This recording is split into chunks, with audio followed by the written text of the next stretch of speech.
Hey nerds, I'm doing a review of American Fiction, starting now. Welcome to the Nerd Soul Show, I'm Nathan.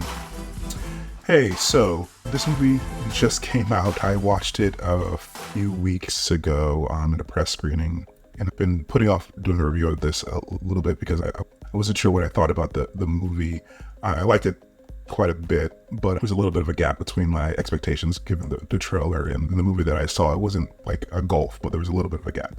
So I was trying to think about what rating I wanted to give, but I'll get to that a little bit later. So before I do that, the spoiler-free logline for this movie is: a frustrated novelist fed up with establishment profiting from Black entertainment adopts a pseudonym to write a book that catapults him to the center of the very hypocrisy and madness he seeks to critique. This dark comedy drama explores themes of identity, artistic integrity, and the commodification of race within the entertainment industry. So this is written by Cord Jefferson. It's based on the novel Erasure by Percival Everett, and it stars Jeffrey Wright, who is excellent in pretty much everything he does. Was really happy to see him as a star of this. I look forward to anything that Jeffrey Wright does, and he was, again, exceptional in this movie. He kind of plays, as the spoiler-free logline says, a bit of an academic, sort of like John McWhorter. He even says at one point that he doesn't believe in race. To be fair to John McWhorter, that's not necessarily what he would say. I think that's more like a Shelby Steele, if you wanted to find someone who espoused that point of view in the conservative Black intelligentsia. So he's funny throughout this entire movie. And the other thing that I would like to say about his performance in the specific situations that he finds himself in, the comedy in this movie I think is very good, but there's a drama at the center of this that I think that is a bit better and actually more interesting to me. That's what I was talking about earlier when I said there was a little bit of a gap between my expectations and what I saw. I actually happened to see the movie a second time last week because it's award season and they sent out the screeners to the press for review. So I watched it again and it made me solidify my feelings about the movie, which again, like I said, I'll get to when I get to my rating for the movie. Other cast in this movie are Tracee Ellis Ross and Leslie Uggams. So they both have pretty small roles in this movie, but they are very impactful in their roles. I would say I think Alice Ross is really good in this, but Leslie Uggams is playing a very nuanced and sometimes unlikable character. But there's a lot of complexity there that I appreciate that she's playing, saying without getting into spoilers of the movie. And also, Erica Alexander is a great addition to this cast as well. She plays also a bit of a smaller part of it in this movie, but again, very impactful whenever she's on the screen. She's great. We're not going to review this movie, but there's another movie that she was in this year called Earth Mama, where she has a larger role. She's also very good in that, and that's actually a pretty good movie that I'd recommend as well. Rounding out the main cast, there's also Sterling K. Brown, who's having a ball in this movie. He's actually, apart from Jeffrey Wright, who plays Monk, he plays his brother, Cliff. He's probably the funniest thing, or one of the funniest things in this movie. So yeah, the cast is excellent. The script is excellent.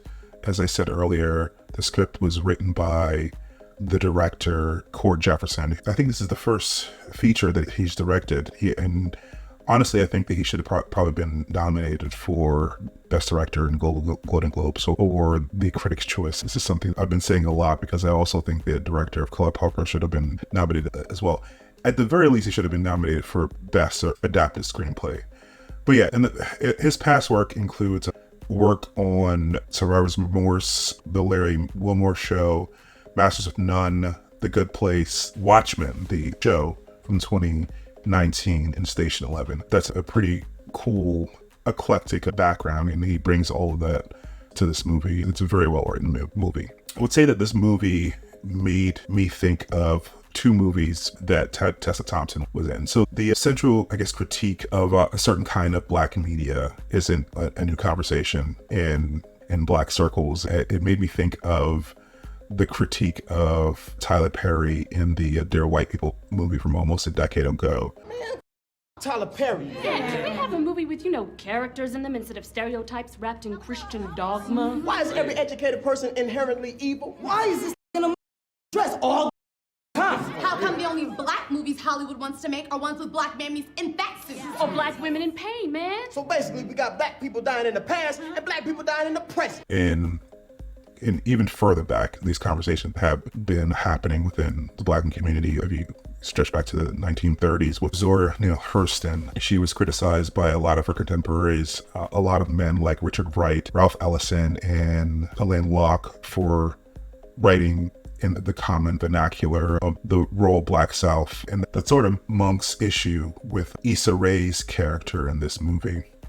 Not just Issa Rae's character, but the sort of material that Issa Rae's character creates and is solicited by white publishers. So there's a bit of a standoff in the movie, or not much of a standoff. There's a bit of a interaction between the two of them, and you can imagine a conversation similar to the one that's in this movie between Zora Neale Hurston and her contemporaries. Because the movie's view of the sort of fiction that is written by Issa Rae's character, Sintara, is nuanced. It's not as straightforward as the trailer would lead you to believe. So it's an interesting conversation when it happens in the movie. So yeah, I think I, on the whole, really dug the movie. Like I said, the gap between how much I was expecting to laugh and how much I did, there was a bit of a gap, but it wasn't like a gulf. Actually, there's a movie coming out in 2024 called The Society of Magical Negroes, which doesn't have the same subject matter, but it touches on some of the same things that might have some of the laughs that I thought were missing from this. That being said, having watched it twice now and watching it once at home, I still laughed the second time I watched it. It was very funny. And like I said, the central drama in the middle of this movie is even better than the comedy or the farcical stuff that's happening in the trailer. And actually, there's comedy in this movie unrelated to the farcical stuff that's happening in the trailer, mostly coming from Sterling K. Brown. So all in all, I really did enjoy myself with this movie, and I think what I'm going to give it on a rating scale is a 8, a road trip. And that was what I was wrestling with, whether or not you have to go out and see this or see this at home. I've seen it in both places, and since I had such a fun time with it, even when I saw it at home, I would say it's worth the trip to go and see it in the theater. If you can, you won't regret it, and it's probably something that you might want to buy and see at home after you see it in the theater when it comes out on DVD. All right, so without any spoilers, that's what I think about the movie. Interested to hear what you guys think. Please comment down below. Let me know if you want me to do a spoiler review of this movie. Like, share, and subscribe, and I will see you in the next one. All right, guys. Bye.